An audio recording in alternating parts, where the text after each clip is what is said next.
Cette première lecture dans le livre d'Ézéchiel est absolument bouleversante. Quel regard de Dieu posé sur nous, s'il vous plaît. Quand tu étais dans ton sang, je t'ai dit, je veux que tu vives. Tu étais complètement nu, je suis passé près de toi et je t'ai vu. Voilà ce regard de Dieu, frères et sœurs, impressionnant, sur nous-mêmes, qui que nous soyons, sur cette misère qui peut être la nôtre. Il y a un regard d'amour qui se pose. Et cette femme qui est décrite, c'est une sorte de parabole, une analogie. C'est pas simplement de la misère physique, c'est aussi la misère morale. Dans cette parabole, cette femme, c'est chacun de nous. Et cette femme, pourtant, sera prostituée. Elle va se détourner. Ce regard de Dieu serait-il assez faible pour ne pas la retenir? Non, il y a la question de sa liberté à cette femme, la nôtre. Et voyez que malgré cela, c'est toute l'histoire de la rédemption. L'Écriture dit qu'elle était prostituée mais belle. Comme on peut dire que le pécheur est toujours aimé de Dieu, frères et sœurs. Il y a tant de pécheurs dans l'Église. Pourtant, l'Église est sainte. Dans ce regard de sainteté qui vient de son Seigneur, on est des pécheurs dans le mariage, dans la famille, mais on reste toujours aimé de Dieu. Voilà pourquoi il y a tant d'espérance dans le mariage chrétien. Il y a une femme qui me disait, vous savez, mon père, mon mari ceci, mon mari cela, etc., etc. Au bout d'un moment, je dis, vous savez, votre mari c'est un pécheur. Est-ce qu'il le sait? Oui, il le sait. Eh bien, est-ce que vous l'aimez? Vous l'aimez quand même? Oui, bien sûr, je l'aime. Alors ça va. Vous êtes en train d'aimer comme Dieu. Car bien sûr que Dieu est dans votre couple. Dieu, c'est pas votre conjoint, mais il est dans votre conjoint. Quel grand mystère. Voyez comment, dans son sang, Dieu voit cette femme en disant « Je veux que tu vives ». Ce désir de Dieu de toujours nous tendre la main. Et alors il y a aussi ce vêtement. Ta beauté était parfaite grâce à ma splendeur dont je t'avais revêtu. Alors ça, c'est le sacrement du mariage. Voilà. Époux qui êtes ici, vous êtes revêtus de ce manteau-là qui fait votre splendeur. La robe nuptiale, ça c'est intouchable, c'est magnifique. Voilà pourquoi dans cet évangile entendu aujourd'hui, il y a de fait une réponse claire à une question douloureuse, et c'est celle de notre temps, pas simplement celle des temps des pharisiens. Il y a tant de couples aujourd'hui qui semblent ne plus pouvoir continuer la vie conjugale pour diverses causes. Parlons-en. Mais voyez que Jésus répond par le haut dans cet même regard que nous avons senti chez Ézéchiel. Et il va continuer d'ailleurs sur la valeur du célibat. Pourquoi rapprocher ainsi ces deux vocations? En tout cas, notre époque est particulièrement perdue sur ces deux questions, le mariage indissoluble et le célibat consacré, dans lequel on trouve aussi la question des prêtres. Eh bien là, la réponse de Jésus, il faut bien la comprendre, il faut bien l'interpréter. Voyez les questions des pharisiens, elles ne se posent pas sur la question de la validité du divorce. Pour eux, c'est parfaitement évident que l'on peut divorcer sans problème. Et pour eux, c'est même dans la loi divine, parce que Moïse avait trouvé des arrangements. Et cette question du divorce, de la répudiation, comme on dit dans l'Écriture, c'est aujourd'hui la question, bien sûr, de l'indissolubilité du mariage. Mais les pharisiens se demandent pour quel motif on peut divorcer. Alors que dans Saint Marc, le texte parallèle, c'est est-ce qu'on peut divorcer? C'est peut-être votre question. Mais là, les pharisiens, c'est autre chose, c'est pour quel motif? Ce qui veut dire que bien sûr que c'est possible. Et cela était bien détaillé dans le Deutéronome, qui justifiait la séparation des époux pour une seule tare. Alors on peut traduire de différentes façons, et justement ça donnait lieu à de nombreuses interprétations qui laissaient les pharisiens dubitatifs. Il y avait des écoles différentes.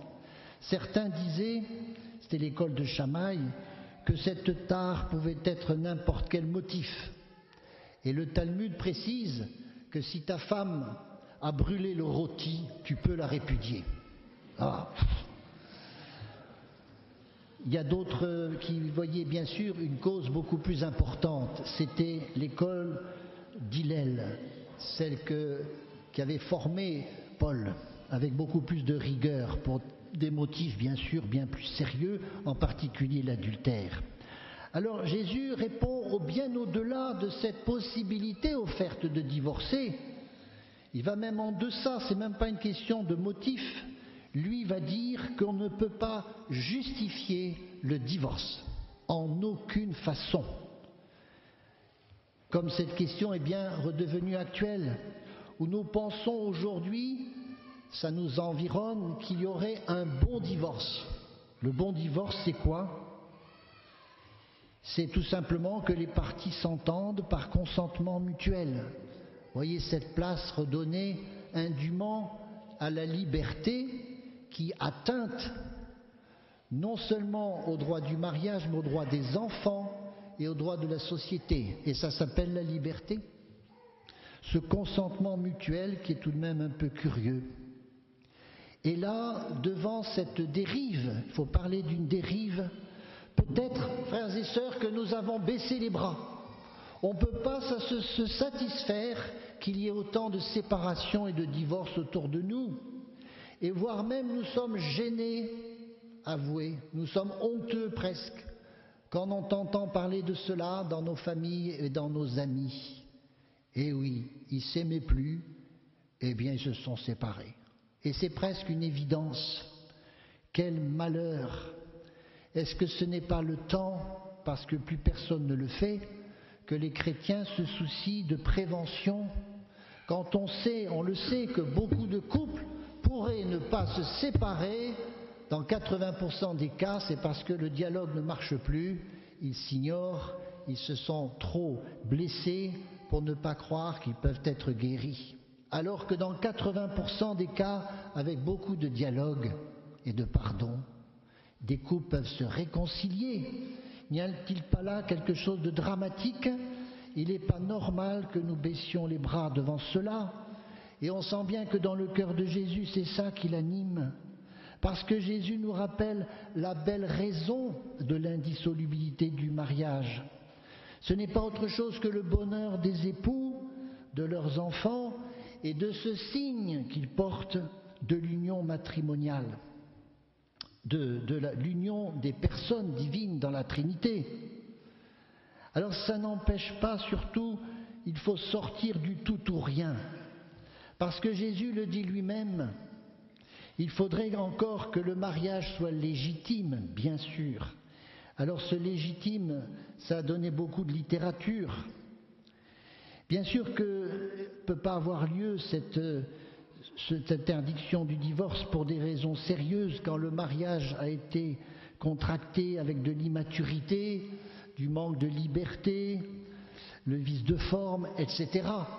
Et des gens pleins de compassion s'attachent à cela, à libérer des personnes qui seraient indûment liées par un sacrement qui n'existe pas. On connaît bien cela. Cette exception, sauf en cas d'union illégitime, ça peut être traduit par l'inceste, la prostitution, l'adultère.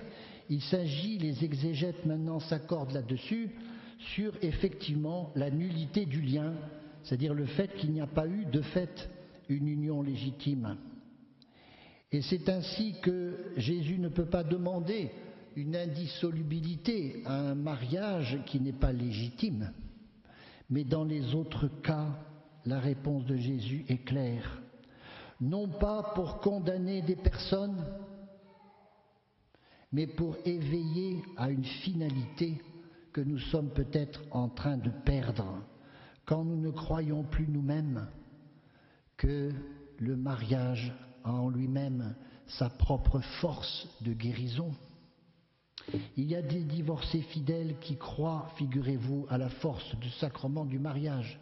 Curieusement, ils sont eux-mêmes divorcés, séparés, ils ont peut-être subi cette séparation, voire ils l'ont provoquée, mais ils croient à la valeur de ce sacrement. Voilà pourquoi ils ne se remarient pas et ils restent fidèles à celui ou celle qui peut-être les a quittés. Quel signe, justement, de ce que tout cela est bien possible et que ce n'est pas une utopie.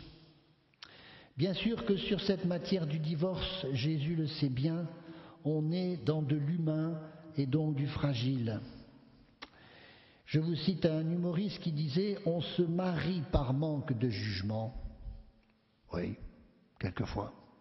On divorce par manque de patience. Et on se remarie par manque de mémoire.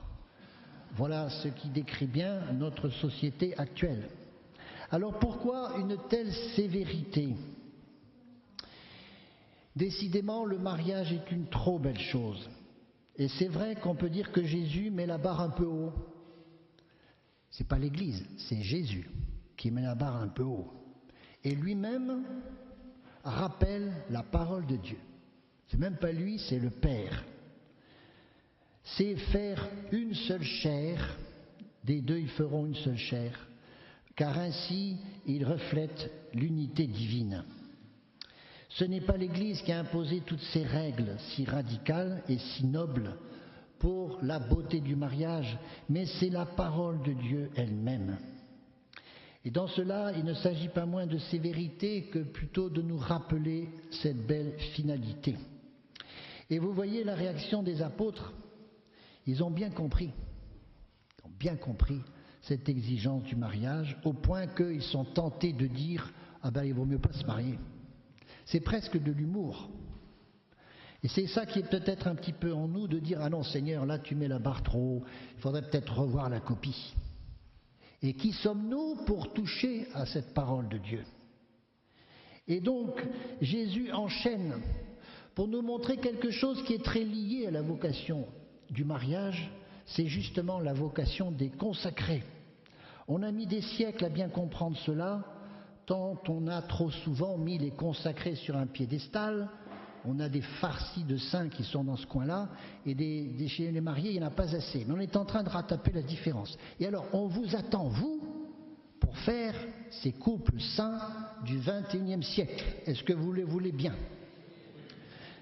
Ça me rassure. Ça veut dire que, comme le dit Jésus, il y a une autre vocation, celle du célibat, bien sûr choisi et consacré.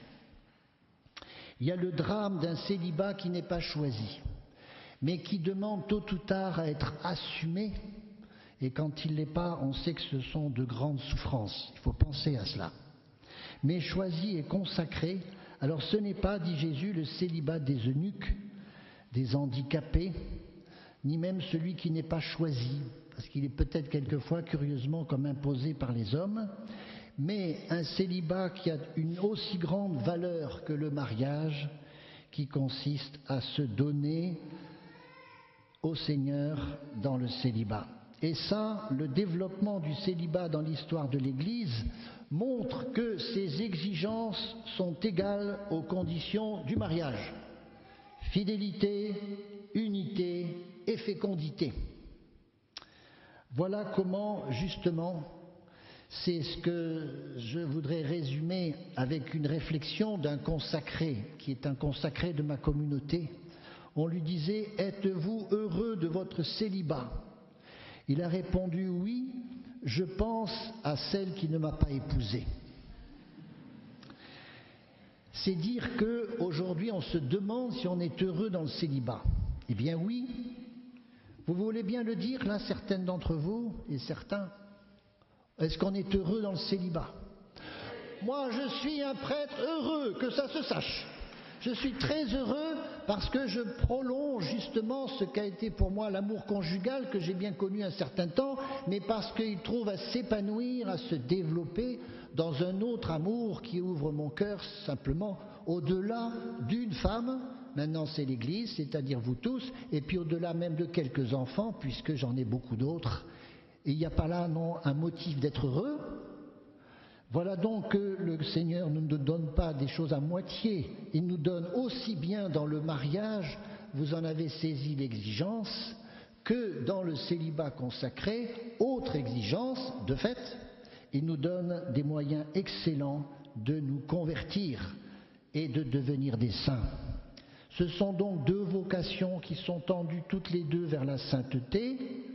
Oui, les consacrés révèlent plutôt plus le mystère de Pâques, le mystère de la rédemption, en nous rappelant l'offrande absolue de notre vie. Et dans ce sens, le moyen pour eux, c'est la vie fraternelle. Et vous, c'est la même chose, sauf c'est le mystère de Noël, le mystère de l'incarnation, avec le moyen de la rencontre amoureuse, mais qui a la même finalité, qui est l'offrande de votre vie. Voilà. Et en vous offrant à votre conjoint, attention, c'est au Christ que vous vous êtes offert, comme les consacrés. Voilà ces belles choses que nous rappelle l'Évangile et le Seigneur lui-même. On a besoin de les entendre. Le Concile Vatican II a pu affirmer que l'estime de la virginité pour le royaume et le sens chrétien du mariage sont inséparables et se favorisent mutuellement. C'est pourquoi on est si heureux de vivre en communauté aux béatitudes, parce qu'on a toutes ces vocations qui se stimulent. Merci ma sœur pour ta vocation, parce qu'elle me fait du bien. Quand j'étais marié, j'en ai beaucoup bénéficié. Voilà, quel grand mystère. Amen.